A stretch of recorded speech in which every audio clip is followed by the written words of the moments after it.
wait till to 10 to start the meeting, but go ahead and start when we can. Okay, technically we are live streaming now, so. Okay.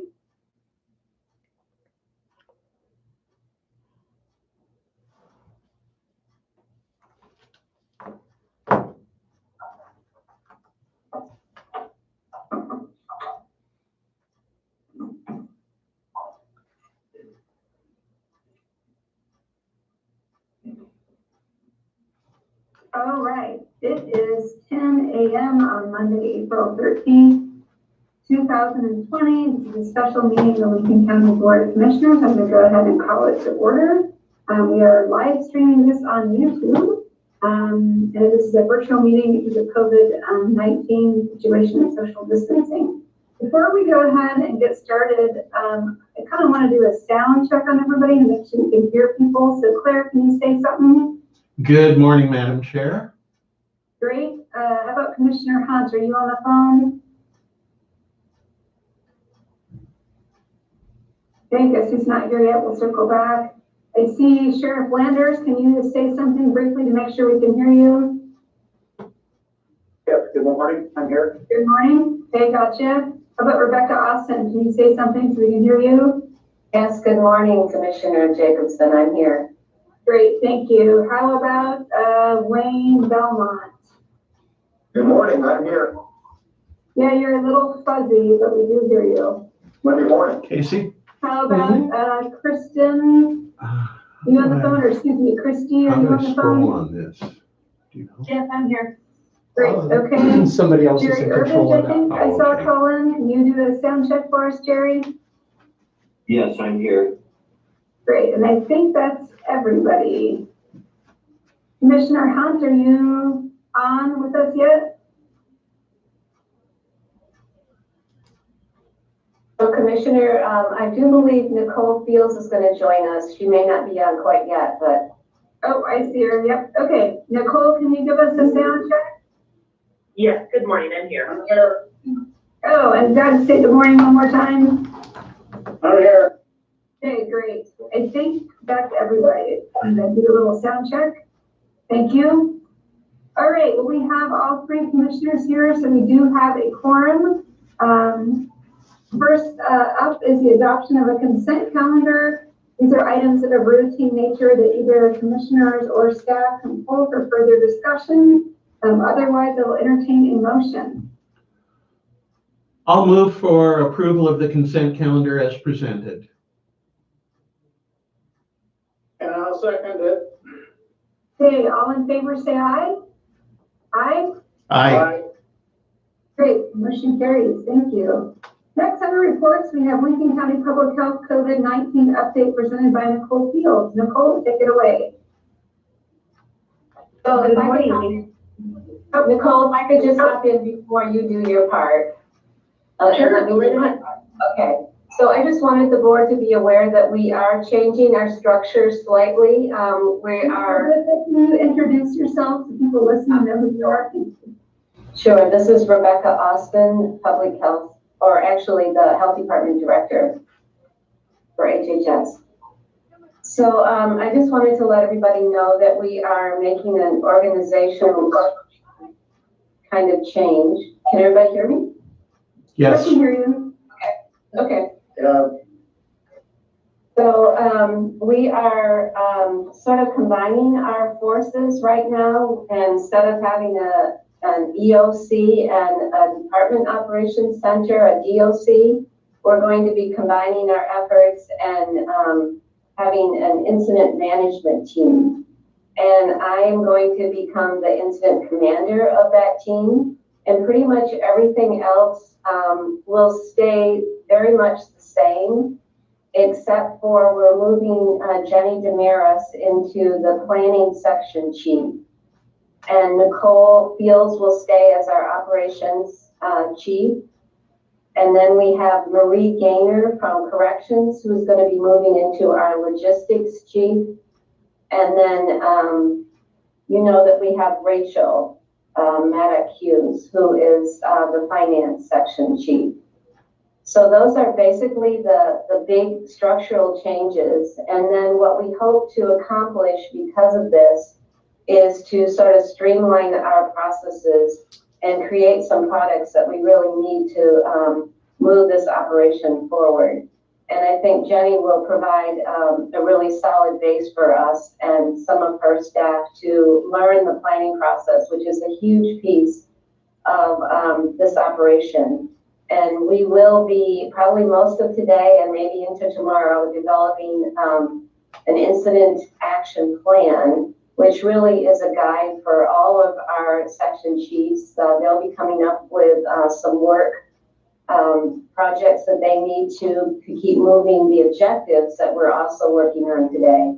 We'll be meeting with the incident management team today at 11 to sort of get those objectives solid. And then everybody will sort of feed into those objectives to make sure that we're all staying on track. And I think also what will happen is there'll be better communication between the policy group, which is all of you, and Lane, and the response team. So just wanted to give you that heads up. And I'm going to let Nicole now update you on the work that she's doing. Thank you, Nicole. Thank you so much. So just a quick recap of the numbers in the state. There are 1,527 confirmed cases of COVID-19 in the state of Oregon. That includes 4 in Lincoln County. It's been a quiet couple of weeks for us as far as confirmed cases, which is great news because our testing numbers continue to go up, and we're not getting more positive, which is really good. The call center is expanding their hours. So they're now going to be open from 9 until 4:30 every day. We were able to take that operation virtual, so we have more capacity for people that are calling that have questions. We did a big media push this weekend around keeping the coast clear and making sure that everyone knows that we have to remain vigilant on stay safe and stay home. Kind of doing some media monitoring this weekend. It looked like, you know, people were being pretty respectful of those orders. There's always going to be those outliers. But it seemed like the messaging was at least really well received by locals, and they appreciated what we're doing to kind of keep them safe. The last thing I want to touch on is that the Oregon Health Authority put out some new modeling around projections and the effect of the aggressive social distancing measures that have been put in place so far. The new data suggests that the social distancing measures have prevented as many as 18,000 cases of COVID-19 and 500 hospitalizations in the state of Oregon already. However, these restrictions have to be maintained into May, is what the Oregon Health Authority is saying, in order to remain most effective. Currently, with the model we have in place and the social distancing measures we have in place, we feel like we would have our hospital system able to remain under or under capacity, so they would not be overburdened by cases of COVID-19. And if we keep these measures in place, we would be preventing up to 40,000 new infections of COVID-19 if we can kind of keep doing what we're doing. So that's some good data that's suggesting that the social distancing measures are working, but we have to remain vigilant on them. Thank you.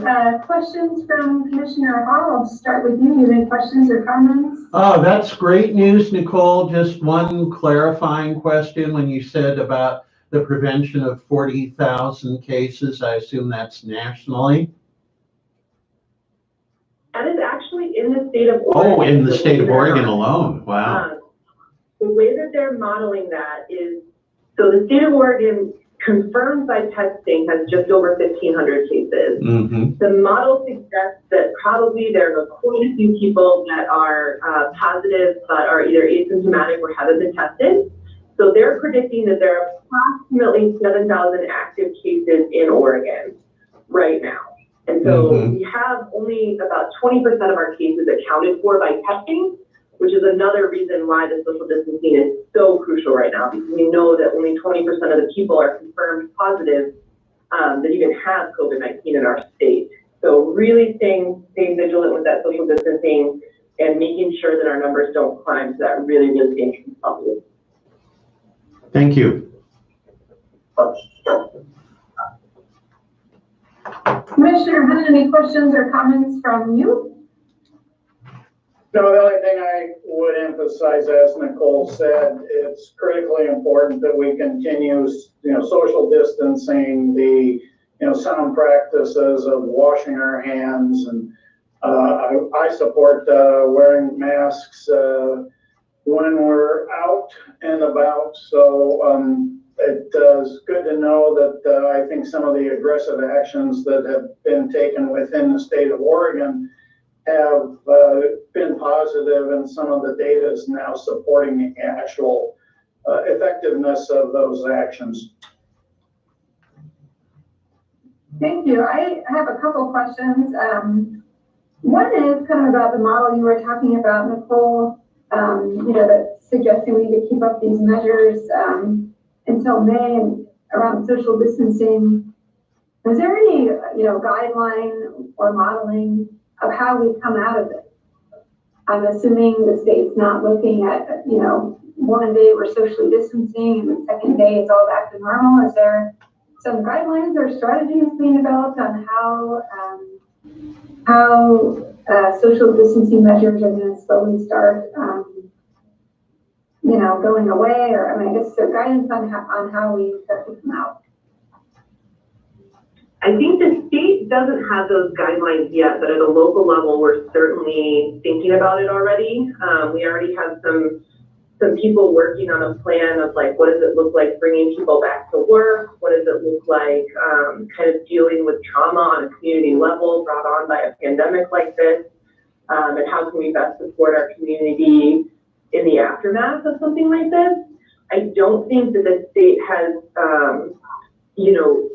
a formalized plan for like rolling people back into jobs and like lifting social distancing. I think it'll need to be done kind of cautiously and in stages. And, I've seen some pictures from overseas from countries that have lifted social distancing measures. And it's like all of a sudden everyone's back together again. And that's not what we want. We want to do this thoughtfully and really carefully. Yeah, thank you. And then my second question maybe for either Nicole or Rebecca is the state getting any traction on antibody testing? I know that's come up. I've got some questions from constituents. So this is the test, not testing to see if you are positive, but testing to see if you have had it previously.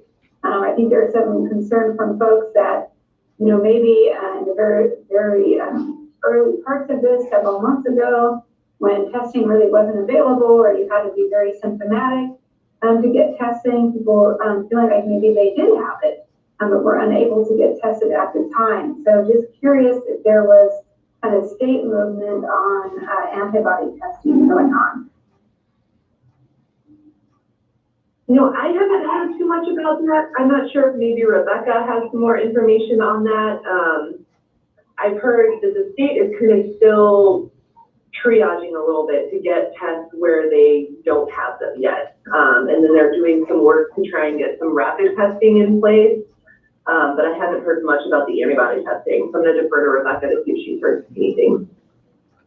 So yeah, this is Rebecca, and I heard last week on a call with Dr. Paul Cieslak, one of the senior health officers on the COVID-19, that it looks like from some modeling that everybody was kind of hopeful that a lot of people had been infected and not aware of it, and that we have more immunity than we thought. But the modeling that he's seen from the University of Washington suggests that about 0.5% of Oregonians have had it and not known about it. So that's sort of interesting. That's far from herd immunity, that's for sure. And I do think there is a lot of interest in still getting the antibody test up and running. And potentially that's what we will be doing this summer, is trying to test some high-risk populations to get at least a feel of how prevalent it was in those populations. But we'll just have to wait and see, I think, at this point, because there's just so much going on, and, you know, trying to make the right call is really critical. So we'll see how it goes. Okay, thank you. Council Belmont, is there anything you wanted to add or questions? No question. That's consistent with the information that I've been receiving too from with the new command team. I'll be part of that and participating in meetings today. So we should have more information for the board in the next couple of days. Okay, thank you. Sheriff Landers, anything you wanted to add? I think I could just point out that over the weekend, as again, Curtis Landers, Lincoln County Sheriff, point out that over the weekend, we did have a lot of people come to us, even with all the warnings. Deputies reported up in the north area between Fogarty Creek and Beverly Beach area that they probably talked to and educated at least 30 groups of people and had them leave. They did write any citations for violating the order. They did do a lot of education enforcement on that. But they did write some parking tickets over the weekend for people that are parking outside the barricaded areas of the state parks and other accesses to the beach. And really just Otter Rock was probably, again, the hot spot. As you know, you've probably been receiving the emails also from residents up there. And I know Commissioner Jacobson went up there with Director Kenyon and tried to assist a little bit more. They were very appreciative of the efforts, but they said a lot of times when the deputy or the state trooper were in the area, everything would be good. People would leave. As soon as we left, there would be people come back in a matter of 15 to 20 minutes. So we kept an eye on it pretty closely, but I guess my suggestion would be, as Nicole and Rebecca said, just to keep the word going out that of what we're doing, and that people still need to stay away till it's over. I think it's just getting, as the timeline goes on, it's getting more difficult to for people to stay home, and with the nice weather, they want to come out, and we just need to keep the messaging out there. I wouldn't recommend any changes on what we're doing, except for just keeping the message going out. As far as the jail is concerned, we're down to, this morning we're at 88 population, and we have tested a couple of inmates that's both negative. Right now there's no active tests out there, nobody with signs or symptoms, and no employees with signs or symptoms in the jail. So we're doing very well on that. I kind of wanted to get a count figure from around the state of where we were sitting at as far as population. And most of the counties are running about 50% population, so we're just a little bit more than that. So we're right in line with what other counties have been doing. You probably also heard that I was considering a large release of inmates adult in custody from the prison system. I heard over the weekend that she actually changed her opinion on that and is not going to move forward with that for the time being. So that is good news. Not that I disagree with what she was trying to do, but I think just like we did with every adult custody that gets released, I think there needs to be just a plan in place to be as successful as possible when that adult custody is released. So other than that, unless you have any questions for me. Madam Chair? Yes, go ahead, Commissioner Hall. Okay, question for the sheriff. Thank you for all the good information, and I understand the philosophy of trying to educate people rather than just bring down the heavy hand of enforcement, but this is probably the single issue that I am hearing from the public related to this more than anything else is, some community, I guess, I don't remember where I saw the headline, is they're handing out $1,000 tickets and wanting to know why we aren't getting a little more aggressive. They said, in the first week or two, maybe you could imagine not everybody had gotten the word, but it's certainly got to be out there by now. Yeah, that's our next step. That's what they talked about. I think they're trying to do as much without, just trying to be understanding of what people are doing, educating. And they said this morning if they would have had any repeat people come in that they had already talked to, that they would have definitely cited at that point. but it wasn't really where they were contacting, repeat offenders. It was just more Okay. people moving in, I think, is what was happening. Maybe I was a little understood there with, as soon as we leave. So definitely repeat people, if they see them come back in, they're going to sign again, like the parking tickets, they said, definitely when people started seeing paper on windows, people weren't parking there, so that was also good too. When the deputy saw that, they were actually going through and putting notes, warning them for people they couldn't contact, and all the cars they could find about the $1,000 fine too. And again, with people seeing notices from law enforcement on those cars, notice law enforcement stopping, they saw a lot of people that would just continue on. That will be our next step. The message to get out, I guess, for this weekend, if it looks like it's going to be a nice weekend again, would be that we are going to move up to the enforcement piece of it and start citing. So I agree with you on that. Okay, thank you. Commissioner Hunt, questions or comments for Sheriff Landers? I think the approach of being more aggressive is appropriate. I, like Commissioner Hall, and I am sure you, Chair Jacobson, this is the visitors and our, I guess, failure to respect social distancing and some of the other activities that we've initiated to limit the potential spread. As they continue to be defiant or ignorant or disrespectful, I think it's appropriate to take effective action, and it sounds like the sheriff's plan is headed in that direction. Yes, I would agree with both of you as well, that I think it's unfortunately time for ticket writing. You know, hopefully that will get people's attention. I also think a discussion we probably need to have as a board is if we want to try to talk to the state about shutting beaches down. Originally, you know, when closures was first taking place, that was a discussion that did happen with the governor's office, and it was decided at that point by many kind of coastal commissioners and mayors and others was to try to close state park access points, which are most of the access points in the beach that we have in the state are state parks, as well as having cities who have a lot of access points potentially follow suit. Although the order didn't make cities follow suit, but many did. So once those access points were closed, it became increasingly difficult for people to get to the beach, especially people from out of town that may not know about kind of those more localized access points that the locals would know about, maybe neighborhoods, that sort of thing. You know, I really like the idea of keeping the beach open. I think you can be at the beach and socially distanced just fine. I think there are a lot of access points that our local residents know about that can use and be socially distanced. Unfortunately, I feel like the beach itself continues to be an attractor. People keep coming down to go to the beach. They're hopping over barricades.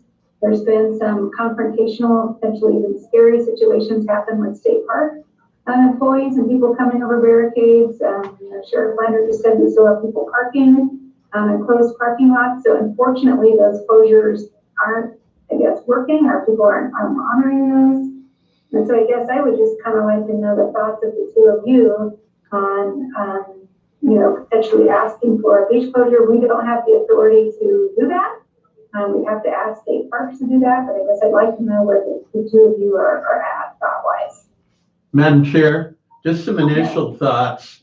I don't know, I'm not sure where that should go, but right now I find there's a lot, at least a degree of public confusion over this. I mean, Newport has signs out now saying the beach is closed. The police chief in Seaside was on social media saying very emphatically beaches are closed. So, you know, then I hear people saying, well, some places are saying beaches are closed, but others aren't. And I know it's more the issue of the access point, but I think just, you know, as consistent and clear a policy as is possible would be nice.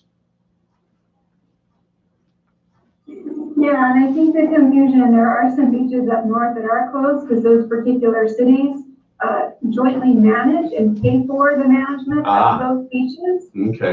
We don't have that here in Lincoln County. We don't jointly manage and pay for management of our beaches. That's all state parks that does that. But those cities that have that joint existing management agreement were basically able to do that as a manager of their own beaches. So there is some confusion there. Commissioner Hunt, I guess I'm curious on your thoughts. Well, I think there have been a couple of topics or aspects of this issue that have been raised that I think we should try first.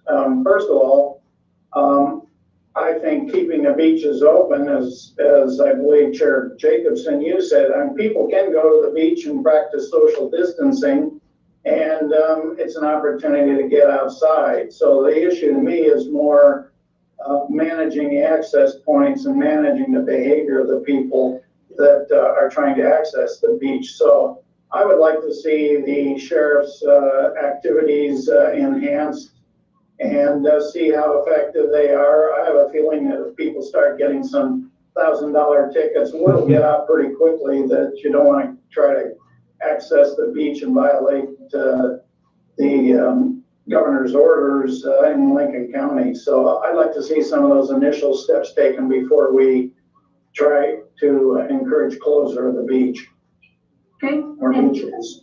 That's helpful. Okay, moving on in our agenda here under reports, Commissioner reports. Commissioner Hall, anything to report? Not right now, nope. Okay, Commissioner Hunt, anything to report? Well, I'd just quickly point out that although the offices may be closed to the public, I think we're all very active. I know personally I participated in virtual meetings of the Area Commission on Transportation, which I chair, a meeting of a maritime work group, which is in the process of trying to hire a coordinator and create job opportunities and educational opportunities. Also chaired a meeting of the CIS board, of which I sit on it if I chair it. So activities going on, even though the offices may be closed to the public. Thank you. I will just say briefly, just wanted to give a thank you to the Ford Family Foundation that reached out, basically offering an emergency grant process to Lincoln County, which I applied for and received for COVID-related expenses. So I just really wanted to thank them for thinking of us, reaching out. I believe they reached out to several different municipalities kind of across rural Oregon. Really quick turnaround, fast process. So just a thank you to them for reaching out and trying to do what they can to support rural communities in this. So thank you, Ford Family. I think that's all the business we have scheduled for today. I will just remind the public that if they wanted to make comments or submit input, they can do that through our email at BOC, B as in boy, OC, at co.lincoln.or.us. We're working in the future on figuring out how to have a way to comment during the meeting, but for now we're using email. Our next regularly scheduled Board of Commissioners meeting will be Monday, April 20th, 2020 at 10 a.m. and we likely will be using the same format. With that, I will adjourn our meeting. Thank you so much, everybody. Thanks, everyone. Thank you. Thanks. Stick a fork in us because we are done.